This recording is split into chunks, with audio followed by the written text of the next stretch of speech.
Hello, xin chào tất cả các bạn quay trở lại với Văn Hồng Gaming. Và hôm nay chúng ta sẽ đến với một tựa game mới ra mắt, đó chính là Tứ Hoàng Mobile. Tên thì khá là kêu anh em. Bỏ qua đi, mình sẽ chơi thử luôn.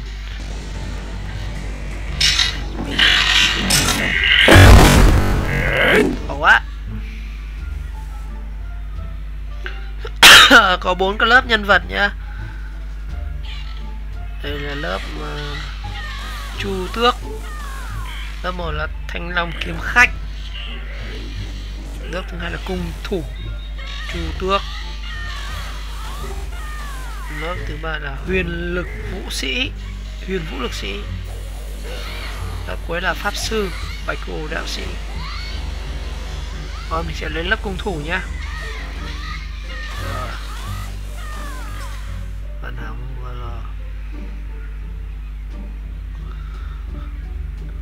đăng nhận. Rồi sẽ chơi rồi. Mình nói chung là game MOBA là mình thích đánh lớp AD lớp xạ thủ. Rồi chúng ta sẽ làm nhiệm vụ đầu tiên.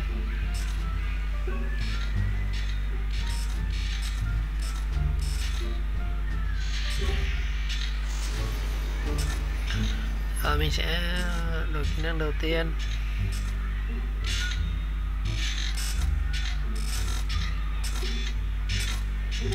Rồi.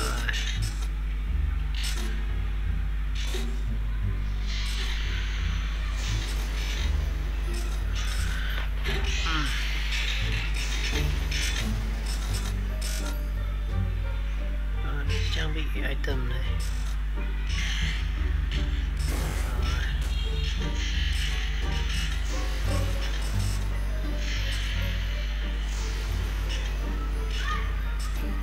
Đồ đây này.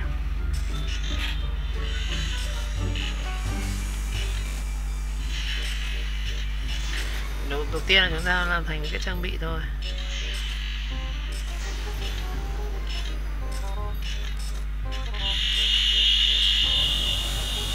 Rồi ép đồ.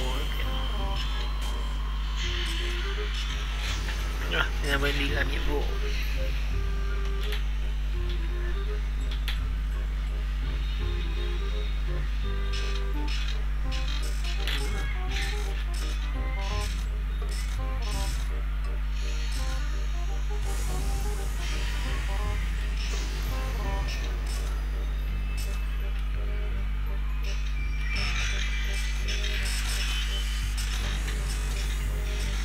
Mình đã lên level 3 rồi.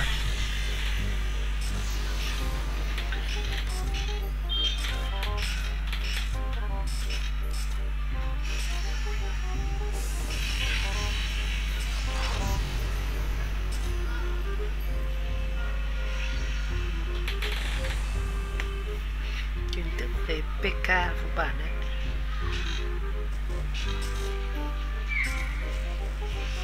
Đây mình chỉ được góc nhìn nhá.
nhận được nhiều item hơn.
Ta sẽ phải diễn 67 con này.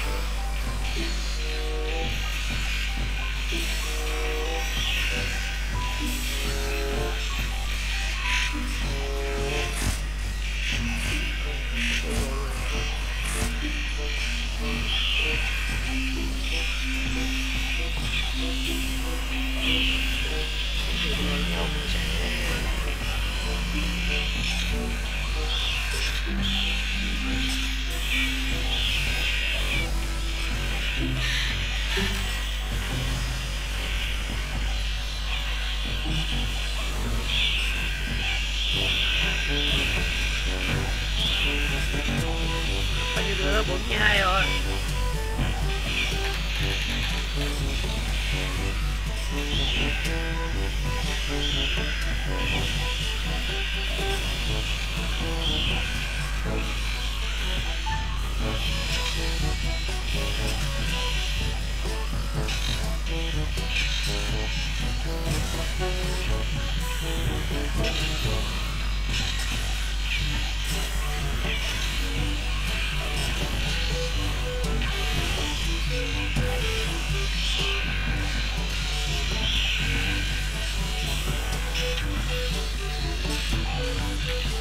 Được chưa?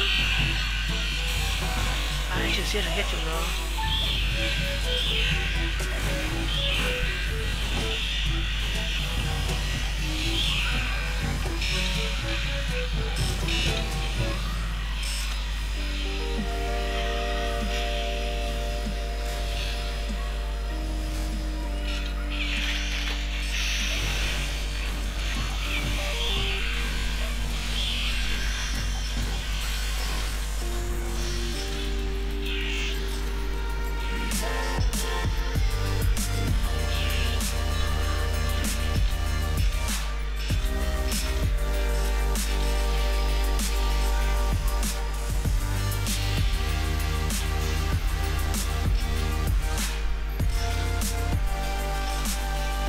Thu thập khóm quá.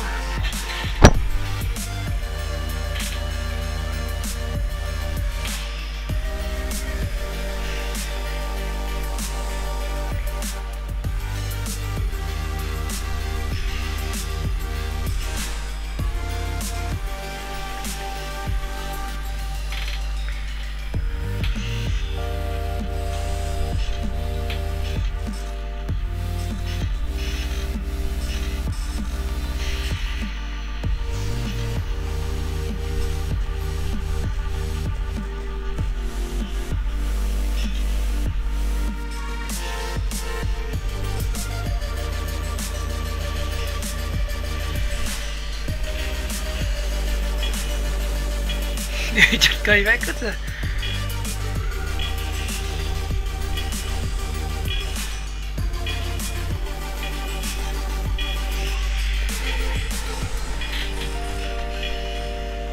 Rồi level 9 rồi.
chuyện với Hoàng Hạc.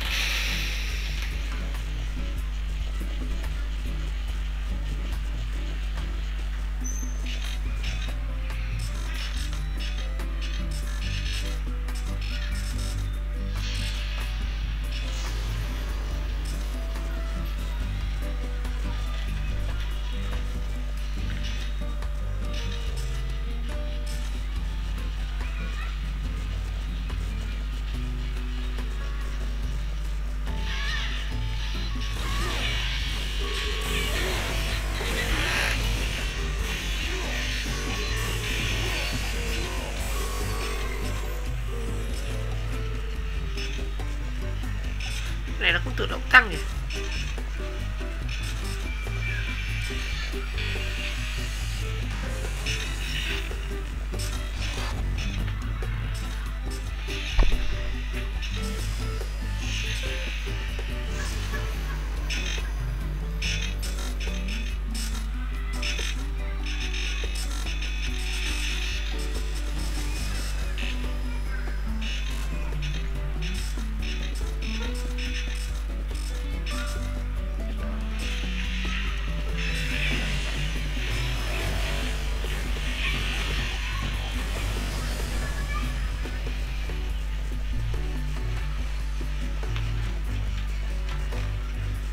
Kết thúc rồi này.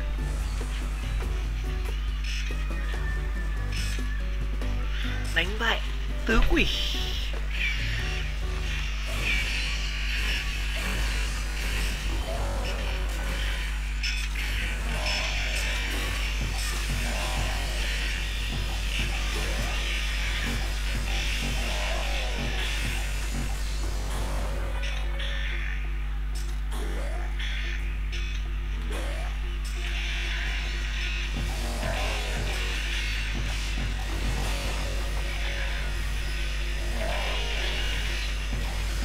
Nhất là nó ra.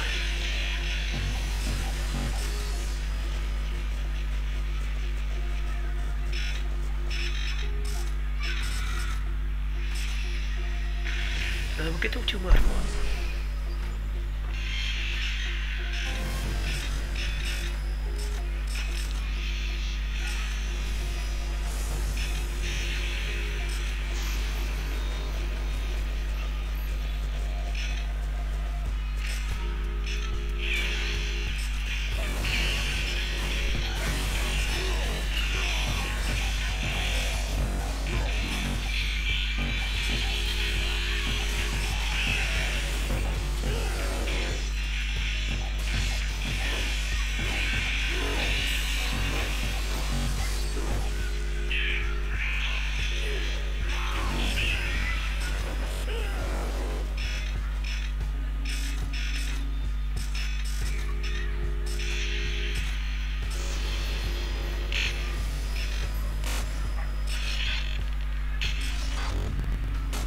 Chưa có ngựa à?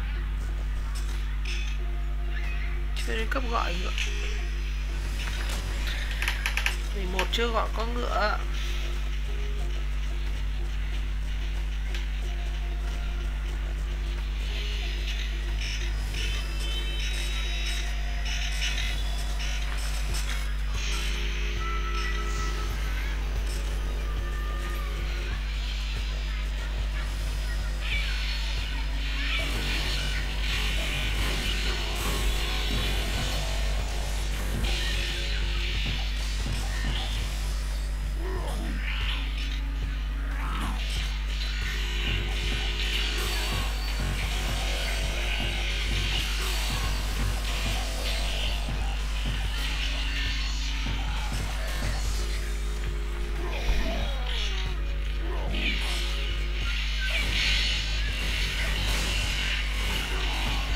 Mình sẽ làm nốt nhiệm vụ này là mình sẽ dừng nha.